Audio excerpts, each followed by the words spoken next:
Hello friends and welcome back. हमारे इस channel में आप सबका फिर से स्वागत है। अपनी पिछली वीडियो में हमने बात की थी बीजेटी, बाइपोलर जंक्शन ट्रांजिस्टर की।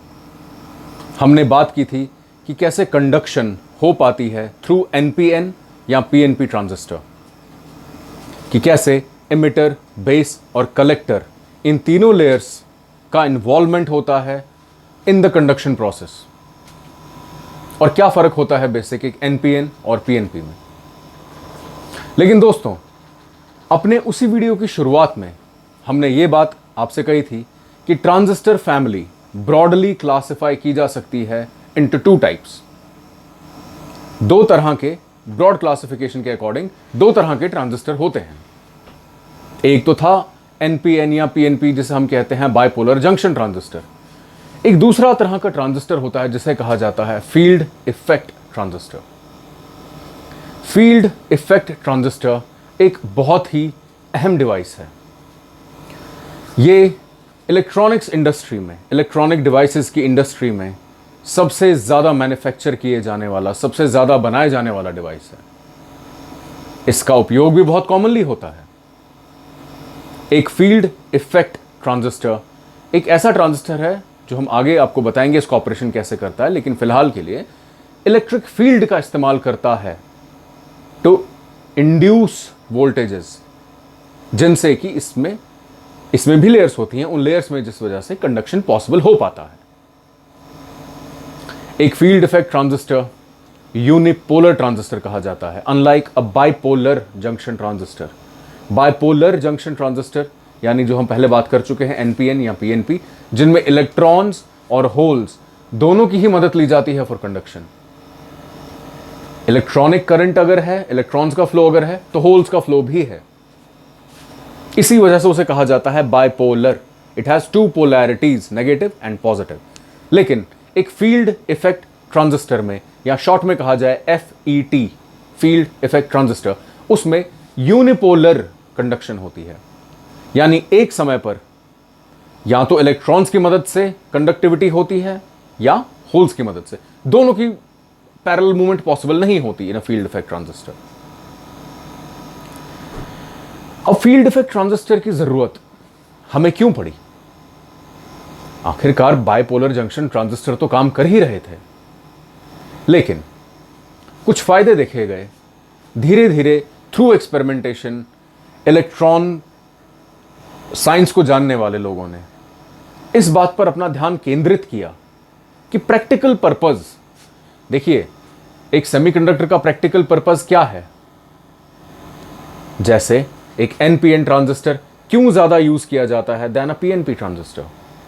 क्योंकि समझाना, समझना एक ब्रॉड तरीके से ठीक है, लेकिन प्रैक्टिकल पर्पसेस में कौन सी चीज, कौन सा मटेरियल, कौन से टाइप का सेमीकंडक्टर हमारे लिए ज्यादा फायदेमंद है, यह जानना बेहद जरूरी है।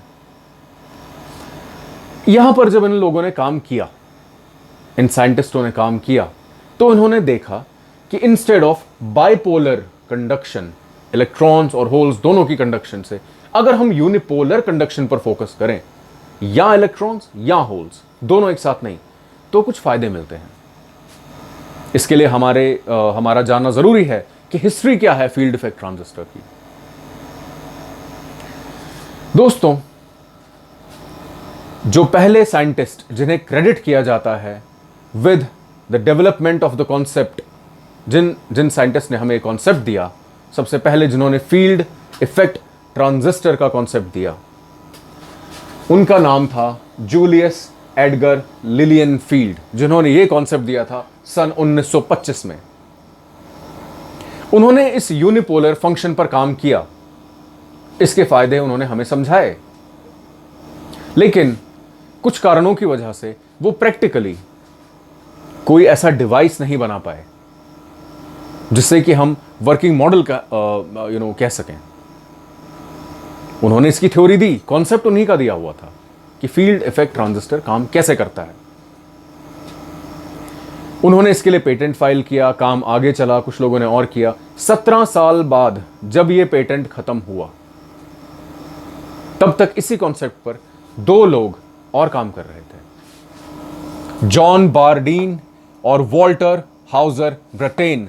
इन्होंने सन 1947 में इस पर और काम किया, एक वर्किंग मॉडल बनाने की कोशिश की।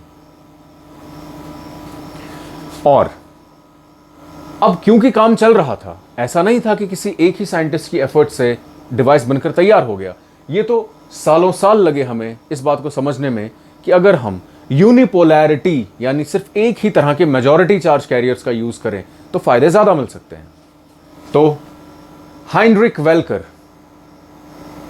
ये वो इलेक्ट्रॉनिक साइंटिस्ट आप कह सकते हैं जिन्होंने सन 1945 में, यानी जब जॉन बार्डीन और वॉल्टर हाउजर ब्रिटेन अपना काम कर रहे थे, उससे पहले 2 साल पहले इन्होंने JFET junction field effect transistor नाम का एक डिवाइस बनाया। यानी इन्होंने जूलियस एडगर लिलियनफील्ड के द्वारा दिए गए कॉन्सेप्ट को यूज करके उसे प्रैक्टिकली इंप्लाई कर दिया। एक ऐसा हमें डिवाइस दिया जिसे नाम दिया गया junction field effect transistor, short में JFET। लेकिन कमियां इसमें भी थीं, इस पर और काम हुआ और 1959 सन 1959 में मोहम्मद अटला और दावोन कांग, ये 2 साइंटिस्ट थे जिन्होंने फाइनली एक ब्रेक थ्रू अचीव किया, जिसका नाम इन्होंने रखा metal oxide semiconductor field effect transistor. Metal oxide semiconductor FET या शॉर्ट में MOSFET, जिसे आज MOSFET कहते हैं। दोस्तों, ये ब्रॉड क्लासिफिकेशन उत्पन्न हुई, यहां पैदा हुई एक फील्ड इफेक्ट ट्रांजिस्टर की। एक फील्ड इफेक्ट ट्रांजिस्टर, एक यूनिपोलर ट्रांजिस्टर 2 तरह का होता है। एक वो जिसे कहा जाता है JFET junction field effect transistor और metal oxide semiconductor field effect transistor MOSFET।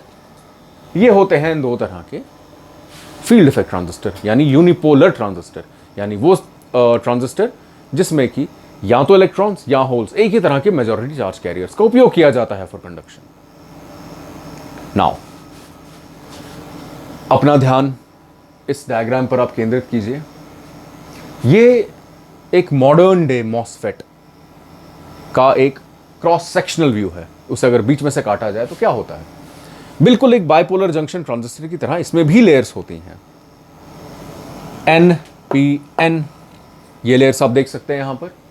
लेकिन इसमें एमिटर, बेस, कलेक्टर, ये तीनों फंक्शंस जो 3 टर्मिनल्स करते हैं, उन्हें सोर्स, ड्रेन और गेट कहा जाता है। NPN में सोर्स और ड्रेन N टाइप के हैं तो गेट P टाइप का है।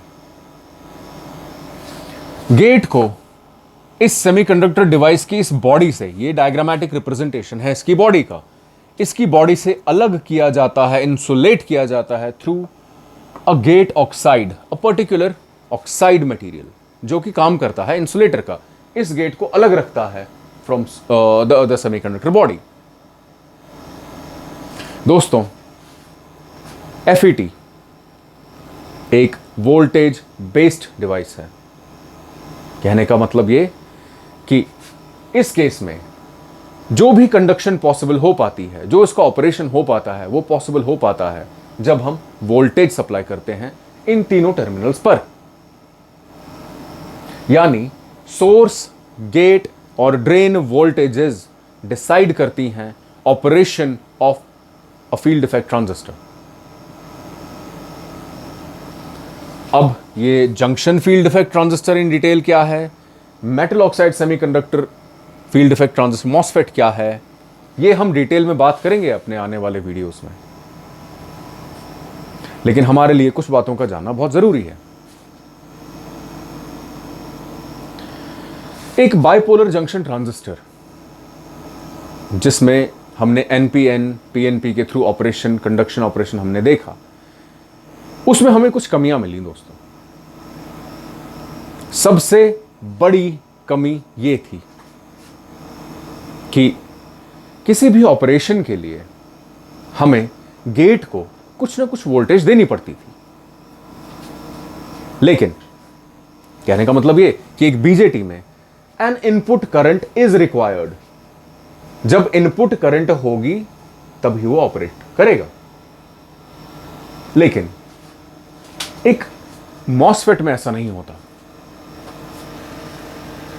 एक मॉसफेट की एडवांटेज ये है कि लोड करंट जो है, यानी जिस सर्किट में हमने इस मॉसफेट को रखा, यूज करा, उसकी जो लोड करंट है उसे कंट्रोल करने के लिए किसी इनपुट करंट की जरूरत नहीं होती। ये उसके बिना ही ऑपरेट कर सकता है। यानी power dissipation, heat generated power जब डिसिपेट होती है, बढ़ जाती है, उस वजह से जो हीट पैदा होती है वो कम होती है in case of a MOSFET.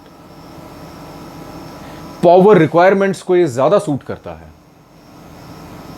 इस वजह से फील्ड इफेक्ट ट्रांजिस्टर्स का जनरल उपयोग बहुत बढ़ गया देन अ बीजेटी, अ बाइपोलर जंक्शन ट्रांजिस्टर। और जैसा हम अपने आने वाली वीडियोस में आपको बताएंगे कि मॉसफेट ज्यादा फायदेमंद समझा गया then a junction field effect transistor, JFET. इस वीडियो में दोस्तों हमने बात की एक मॉसफेट, एक फील्ड इफेक्ट ट्रांजिस्टर के एक सब type MOSFET, junction field effect transistor, JFET. इनकी मोटी मोटी तौर पे हिस्टोरिकल पॉइंट्स क्या थे। मैंने आपको यह भी दिखाया कि कैसे इसमें 3 टर्मिनल्स, सोर्स, गेट और ड्रेन होते हैं, जिन्हें इस तरह से बनाया जाता है कि वोल्टेज सप्लाई के थ्रू इसका ऑपरेशन हम कंट्रोल कर सकें। It's a voltage control device in short. Now ये वोल्टेज करती क्या है, कंडक्शन हो कैसे पाता है, ये बात तो हम करेंगे अपने आने वाले वीडियोस में। लेकिन फिलहाल आपके लिए ये जानना बहुत जरूरी है कि ये वोल्टेज जब हम इन तीनों टर्मिनल्स को वोल्टेज सप्लाई करते हैं तो जो भी मेजॉरिटी चार्ज कैरियर हो, बी इट इलेक्ट्रॉन्स, जैसा कि एन केस में हम जानते हैं कि इलेक्ट्रॉन्स मेजॉरिटी चार्ज कैरियर्स होते हैं, या बी इट होल्स, जैसा कि पी के केस में हम जानते हैं। जो भी मेजॉरिटी चार्ज कैरियर्स होते हैं उनकी मूवमेंट को, उनकी कंडक्शन को ये वोल्टेजेस जो हम सोर्स, गेट और ड्रेन पर देते हैं वो उनकी मूवमेंट को, उनके फ्लो को कंट्रोल करता है। This is the reason that a field effect transistor is known as a voltage control device. अब दोस्तों, एक फील्ड इफेक्ट ट्रांजिस्टर की बेसिक कंडक्शन कैसे होती है, इसकी लेयर्ड स्ट्रक्चर कैसे होती है, कैसे इसको बनाया जाता है, कैसे कंडक्शन हो पाती है और किन कारणों की वजह से ये one of the most popular, one of the most commonly fabricated device बन पाया, ये बात हम करेंगे अपने अगले वीडियोस में। तो उम्मीद है कि आपको हमारा ये वीडियो पसंद आया होगा। किसी भी तरह का कोई सवाल आपके मन में उठे तो नीचे कमेंट्स में ज़रूर पूछेगा, उसका उत्तर देने में हमें बहुत खुशी होगी। कृपया हमारे चैनल को लाइक और सब्सक्राइब ज़रूर कीजिए। Thank you.